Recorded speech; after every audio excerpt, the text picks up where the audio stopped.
Amy, let me tell you about a magical place that is so exactly designed to be enclosed space, year-round fun for the whole family that I bet you already know what I'm going to say before I even say the name. Let's say it together on 3. 1, 2, 3.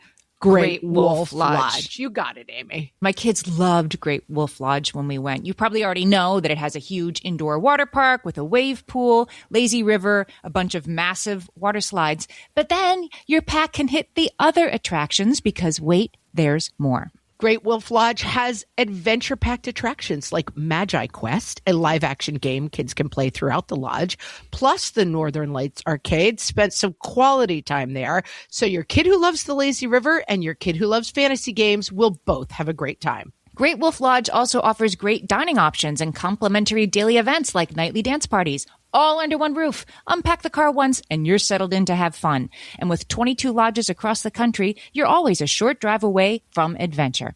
We've both had such great times at Great Wolf Lodge, so bring your pack together at a lodge near you. Learn more at greatwolf.com and strengthen the pack.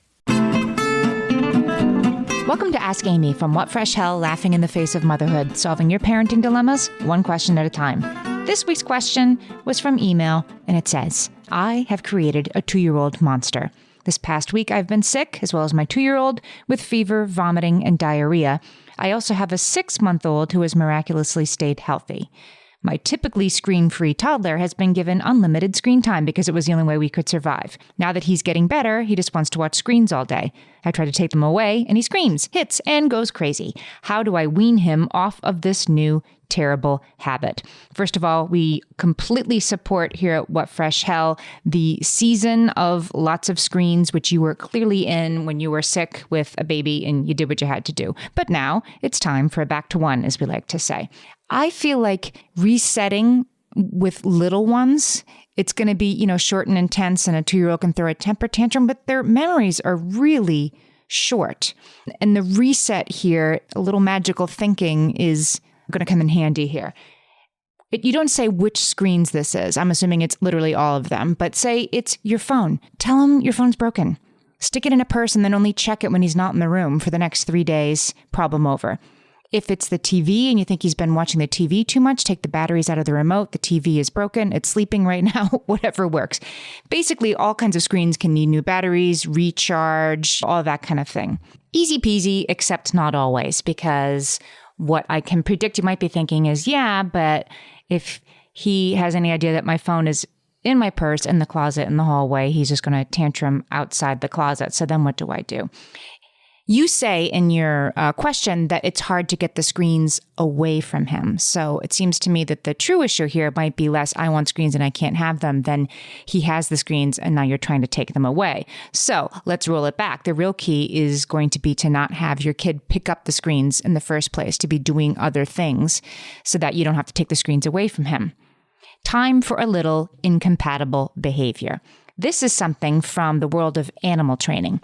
If a dog or like any trainable animal is doing a behavior that you don't like as its owner, you add an incompatible behavior and reward them for that incompatible behavior. It's basically something new that this animal will want to do that by definition means they can't do the other thing that you don't want them to do.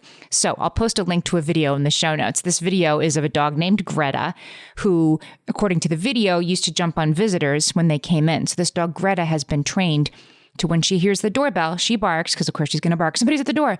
And then she runs over to her little bed and she stays there. Then she gets lots of delicious treats.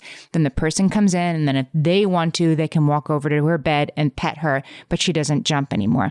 She can't be in her bed and jumping on people, and she wants the treat, so she's learned to go to the bed. What could be an incompatible behavior that we could use with a toddler here? How about a super awesome car show, which is really just a blanket from the linen closet with all the cars and trucks that he has, and then you give him a job. All of these cars need to line up so the king of the cars can decide who will be the next king of all the cars.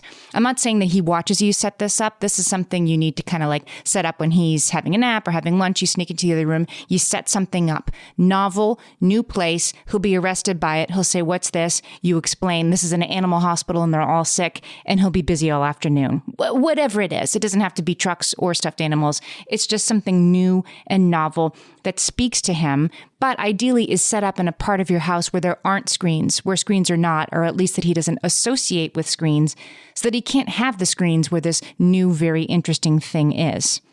Or if there are certain times of day that he would associate with screen time, you can introduce something new and exciting. Story time with dad in the big brown chair. Just something special, something novel, something he'll want to do that is more interesting than the screens.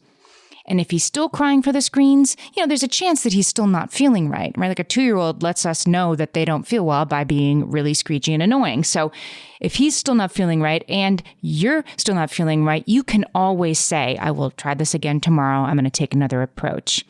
The really good news about kids who are this little is their short-term memories. Hide the screens to the extent that you can. Use your very best branding to set up something super awesome that he will want to do more. Keep that up for a couple of nights, and I really do think your new routine will be set until you have to do it all again.